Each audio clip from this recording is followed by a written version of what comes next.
일본이 신종 코로나 바이러스 감염증 코로나19로 휘청거리고 있습니다.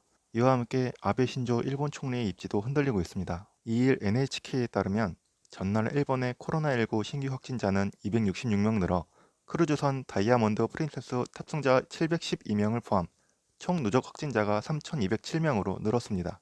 코로나19 확산 이후 일본의 하루 확진자로는 최다 기록이며 확진자 중 사망자는 3명 늘어 80명이 됐습니다. 이에 아베 총리는 코로나19의 유입 확산을 막기 위해 입국 거부라는 특단의 카드를 꺼내들었습니다. 일본 정부는 앞서 한국의 대구광역시와 경상북도 청도권을 포함한 9개 지역, 중국의 후베이, 저장성 등을 입국 거부 대상으로 지정했었는데 이번에 입국 거부 대상을 한국과 중국 전역으로 확대한 것입니다.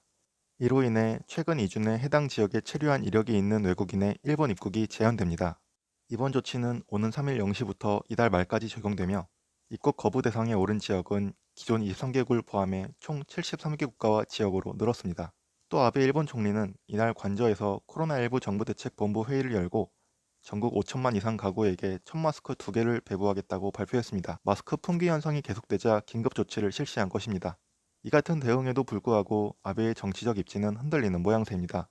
아베의 정치적 스승이라 할 수 있는 고이즈미 전 총리가 31일 발매된 주간지 슈칸 아사히와의 인터뷰에서 아베 총리는 책임지고 그만둬야 한다고 말한 것입니다.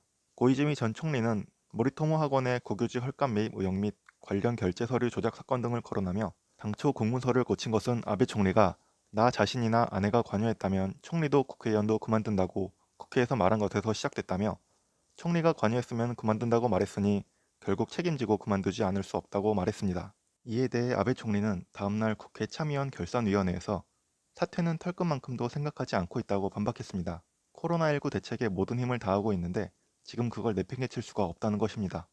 그러나 고이즈미 전 총리가 문제 삼은 것은 사학 비리와 이에 대한 아베의 변명인데 코로나19를 빌미로 질문을 받아넘겨 적절치 못한 답변이었다는 지적도 나오고 있는 상황입니다. 위기 리더십을 통해 갖은 의혹을 무위로 돌리고 정치적 입지를 다시 닦으려는 것입니다. 또 아베 총리는 일본의 긴급 사퇴 선포를 저울질하고 있는 것으로 알려졌습니다. 아베 총리는 이날 긴급 사퇴 선언 여부에 대해 지금은 선언이 나올 상황이 아니라며 국민의 생명과 건강을 최우선으로 해서 판단할 것이라고 말했습니다.